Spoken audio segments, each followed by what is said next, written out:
Hello there, Travel Wanderer! Sa araw na to, pupuntahan natin ang dalawa sa pinakamagandang pasyalan ng province of Bukidnon. Ang unang destinasyon natin ay ang tinatawag na The Communal Ranch of Impasugong. Para marating ang probensya ng Bukidnon, may dalawang access road ito. Ito ay ang Via Cagayan de Oro at ang pangalawa naman ay Via Davao City Road. Right now, we are traversing from Davao City at tayo on the way na nga papunta ng ating first destination at ito ang Communal Ranch. So from here, binabaybay lang natin yung uphill area ng Impasugong. It's about actually 3.5 hours from Davao City. At kung ika na may nanggagaling sa Cagayan de Oro, ito ay may layong 2.5 hours more or less. So sa ngayon, nasa paanan na tayo ng Communal Ranch area at binabaybay lang natin yung kahabaan ng road na to. Before coming in dito sa Communal Ranch, may binabayaran tayong entrance fee na 75 pesos at parking fee naman para sa sasakyan. It's actually 200 pesos. So, if you can see, ang ganda na nga ng tanawin from here, but we're still about 500 meters dun sa area. So, medyo rough road tong area na to, but bearable naman kasi hindi naman siya loose sand or loose gravel. So, mabato siya, kaya maganda siya para sa sasakyan or sa motorcycle. But yung cons naman is during rainy season, hindi kagandahan pag hindi 4x4 yung sakyan nyo dahil minsan kasi naglulusin yung ground at yun nagkakaroon ng problema yung ating mga sasakyan. So mula sa site na to, actually matatanaw na natin yung tinatawag na Paminahawa Ridge. Ito yung isa sa pinakamagandang bundok dito sa Impasugong area ng Bukidnon. So tuloy-tuloy lang tayo ngayon sa ating pagbabaybay patungong Communal Ranch.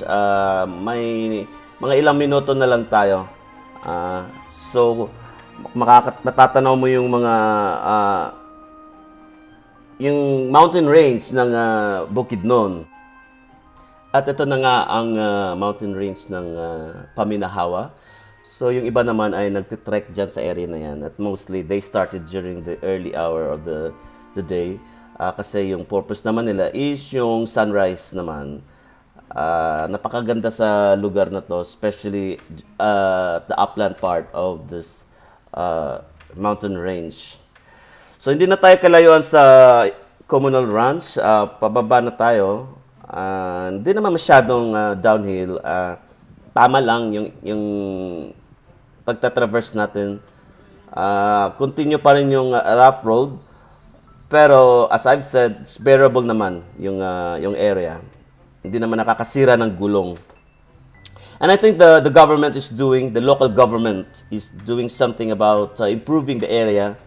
Kasi nga nagtalaga na rin sila ng tourism office sa base ng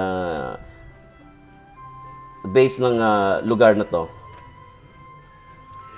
So here we are at the entrance area ng Communal Ranch. Medyo maghahanap lang tayo ng parking space kasi kung mapapansin nyo, medyo marami-rami na rin yung mga nauna pa sa atin. Dumating kami ng about 11:30 in the morning, kaya medyo marami na nauna sa amin.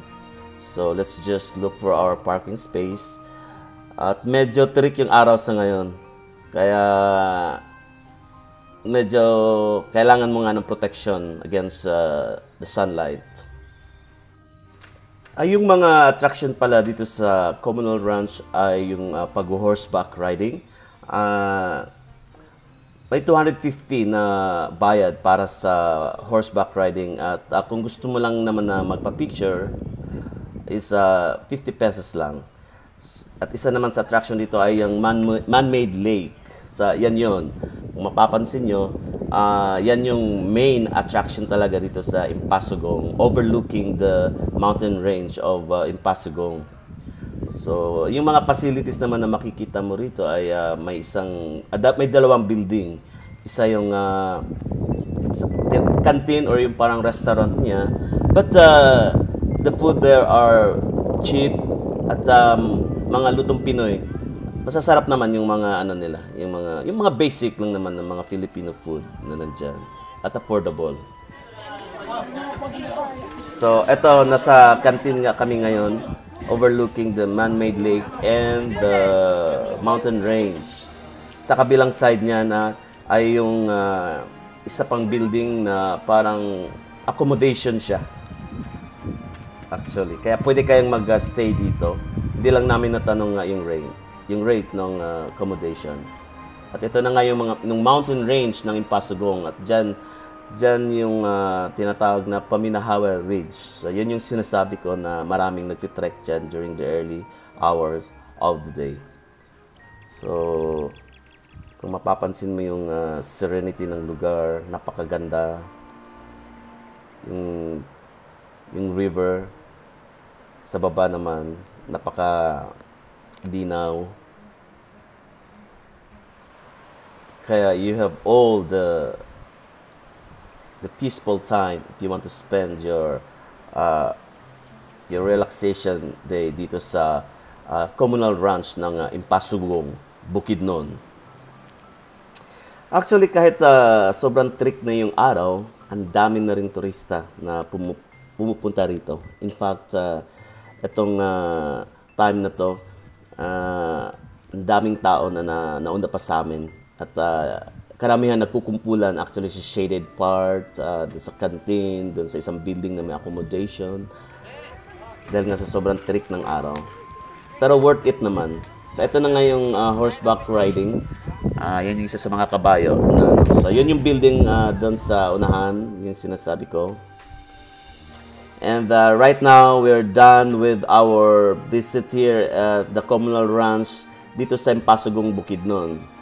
So, paalis na tayo and we're heading towards our second destination, which is ang Dahilayan Adventure Park. And we're nearing now towards Dahilayan Adventure Park dito naman sa Bukidnon. Mula sa communal ranch, bumiyahe kami ng about 1 oras papunta rito sa pangalawang destination natin dito sa Dahilayan. At medyo malamig na yung area na to kasi medyo mataas na yung elevation compared doon sa communal ranch ng Impasugong.